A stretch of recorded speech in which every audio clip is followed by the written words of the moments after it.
इस चित्र को देखकर गाने का नाम बताओ। रामगंज नाम के गांव में मोहिनी नाम की एक लड़की अपने पिता के साथ रहती थी, जो बहुत ही शातिर दिमाग लड़की थी। मोहिनी 19 साल की थी जब वो रामगंज से मुंबई शहर में भाग आई थी। वहाँ पर आकर बहुत सारा पैसा कमाना चाहती थी। मोहिनी मुंबई आने के 2 साल पहले की बात है। राजू, जो मुंबई में पढ़ाई करता था, कुछ दिनों के लिए वो गाँव में आया था।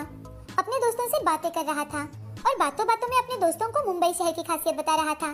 तभी मोहिनी वहाँ से गुजर रही थी तो उसके कानों में राजू के शब्द पड़ते हैं। यार, मुंबई जैसा शहर तो हो ही नहीं सकता। क्या लाइफ है वहाँ के लोगों की।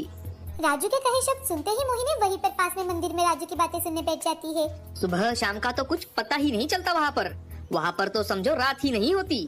तुम लोगों को पता है, जैसे जैसे अंधेरा होने लगता है वैसे वैसे लोग बाहर आकर घूमने लगते हैं। मस्ती पार्टी माला माल लोग है यार वहाँ। सच में यार, ऐसी लाइफ तो जिंदगी में एक बार जरूर जीनी चाहिए। हाँ भाई, जरा जमीन पर आ तू। राजू की बात कहा और हमारी बात कहा। हम ठहरे गरीब लोग, मुंबई तक जा भी पाएंगे या नहीं पता नहीं। और बातें करता है कहीं जाने की। जाने के लिए पैसे लगते हैं, पैसे, समझे बेटा। अब बातें कर सारे दोस्त अपने अपने घर चले जाते हैं। तभी मोहिनी मन ही मन सोचने लगती है कि अब तो मुझे मुंबई शहर में जाना ही होगा। कब से सोच रही थी मैं कि कुछ अलग करूं। बहुत बोर हो चुका है यहाँ पर। अरे गांव में रहना मतलब ये मत करो, वो मत करो, ऐसे मत चलो, वैसे मत चलो, ये क्या बोलेगा, वो क्या बोलेगा।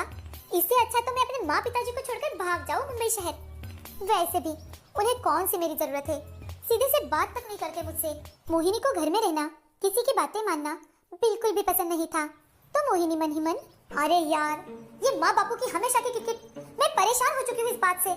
मैं हमेशा एक अलग लाइफ जीना चाहती हूँ और मेरे माँ पिताजी वो हमेशा मेरी लाइफ में इंटरफेयर करते हैं। मैं एक लड़की हूँ तो मुझे हमेशा दबाने की कोशिश करते रहते हैं। अब तो मुझे मुंबई शहर जाना ही होगा। ऐसे ही दिन बीत रहे थे। एक दिन मोहिनी मुंबई शहर में भाग आती है और वहाँ आते ही ट्रेन से उतरने के बाद मोहिनी की बैग चोरी हो जाती है। तो मोहिनी, चोर चोर चोर, पकड़ो पकड़ो पकड़ो, ये मेरा पर्स लेकर भाग रहा है, कोई पकड़ो इसे। मोहिनी जोर जोर से चिल्ला रही थी कि तभी बहुत सारी भीड़ उसकी तरफ आती है और उस भीड़ के साथ मोहिनी दूसरे ट्रेन में चढ़ जाती है। तो मोहिनी, अरे अरे ये क्या बात हुई भाई, मैं अपने आप ट्रेन में कैसे चढ़ी जा रही हूँ। हटो हटो यहाँ से, मुझे यहाँ उतरना है, हटो। उसे कुछ भी समझ में नहीं आ रहा था कि वो कहाँ आ चुकी है। राजू ने जो भी बताया था ये तो उससे कई ज्यादा अलग है। राजू की बातों से मैंने मुंबई का एक अलग ही सपना देखा था और यहाँ यहाँ तो सब कुछ अलग है। यहाँ रहना मतलब मेहनत करना, हिम्मत जुटाकर काम करना और जो मिले बिना शर्माए काम करना। मोहिनी को समझ में आ चुका था कि यहाँ पर अच्छे लोगों के साथ साथ बुरे लोग भी हैं। मेहनत के साथ 2 वक्त की रोटी के लिए इस भीड़ में चोरी करने वाले भी कई सारे लोग हैं। अब उसे चुनना था कि वो क्या करेगी कि तभी उसकी मोहन और मारिया नाम की एक लड़की से मुलाकात हो जाती है, जो दूसरों को ठगने का काम करते थे। मोहिनी, मोहन और मारिया तीनों का सपना एक ही था, ऐशो आराम में जीना। उनकी अमीर बनने की इच्छा और आराम में जीने की चाह उन्हें बुरे रास्ते पर ले आई थी। एक दिन मोहन भागते हुए मोहिनी और मारिया के पास आता है और उनसे, मारिया, एक बहुत अच्छा बकरा फंसा है हमारे चंगुल में, बहुत सारा पैसा मिलेगा। मैं कई दिनों से उस पर नजर रख कर हूँ। मतलब? अरे मतलब अपना अगला टारगेट, अगला शिकार, हम जिसे ठगने वाले हैं। कौन है वो? श्री श्री रवि। कौन है ये और अब हमें क्या करना होगा? वो एक करोड़पति है, करोड़पति। हमें उसका बेटा मैक, जो दिमाग से थोड़ा कम है, उसे फंसाना है। हमें इस बार चोरी नहीं करनी, हमें इस बार कुछ अलग करना है। अलग? अलग क्या? मोहन सबको अपने पास बुलाता है और उनके कान में कुछ कहता है। अब उस दिन के बाद मोहन और मारिया मोहिनी के माता पिता बनकर बड़े प्यार से रहने लगे। बार बार किसी न किसी कारणवश वो श्री रवि के सामने आने लगे और अपनी अच्छाई दिखाने लगे, अपनी गरीबी दिखाने लगे, अपनी सच्चाई दिखाने लगे। वो इस तरह से पेश आते थे कि मानो दुनिया में उनसे अच्छा कोई है ही नहीं। पैसा तो नहीं है उनके पास, लेकिन फिर भी वो गरीबों के लिए काम करते हैं। और यही बात श्री रवि के मन को भा जाती है और वो एक दिन मोहिनी से, बेटा कौन हो तुम, तुम्हारा नाम क्या है? जी, मेरा नाम कामिनी है।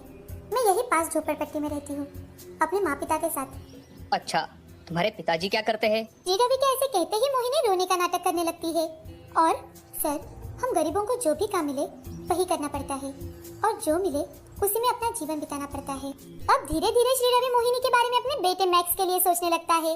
वो मन ही मन, अरे ये लड़की तो सुंदर है, साथ ही सच्चे मन की भी। गरीब है तो क्या हुआ, कम से कम मैक का संसार तो बस जाएगा। वैसे भी मैक से कोई शादी नहीं करना चाहता। अब एक दिन श्री रवि मोहिनी के घर जाते हैं। उन्हें सामने देख मोहन और मारिया हड़बड़ा कर उठते हैं और हाथ जोड़ते हैं, कुछ बोलने की कोशिश करते हैं कि तभी श्री रवि मोहन से नमस्ते, मेरा नाम श्री रवि है। मैं कई दिनों से आपकी बेटी कामिनी को देख रहा हूँ। मुझे कामिनी बहुत पसंद है। क्या मेरे बेटे मैक के लिए मैं कामिनी का रिश्ता लेकर आया हूँ। श्री रवि की बातें सुनकर मोहन, सेठ जी, लेकिन हम लोग तो, आप सोच विचार कर बताइएगा, हमें कोई जल्दी नहीं है। अरे नहीं नहीं सेठ जी, मैं ये कह रहा था कि हम लोग कहा और आप लोग कहा, आप ठहरे बड़े लोग। मैं जानता हूँ, अगर मोहिनी मेरी बहू के रूप में हमारे घर आए तो हम समझेंगे कि हमारे घर में साक्षात। मोहन बेझिझक हाँ कर देता है और कुछ ही दिनों में मोहिनी की शादी मैक्स के साथ बड़े ही धूमधाम से हो जाती है। शादी के दूसरे दिन ही मोहिनी रात के समय सबको खाने में नींद की दवा खिलाती है और जैसे ही सब सो दोस्तों, तो यह गाने का नाम है गुलाबी आंखें जो तेरी देखी।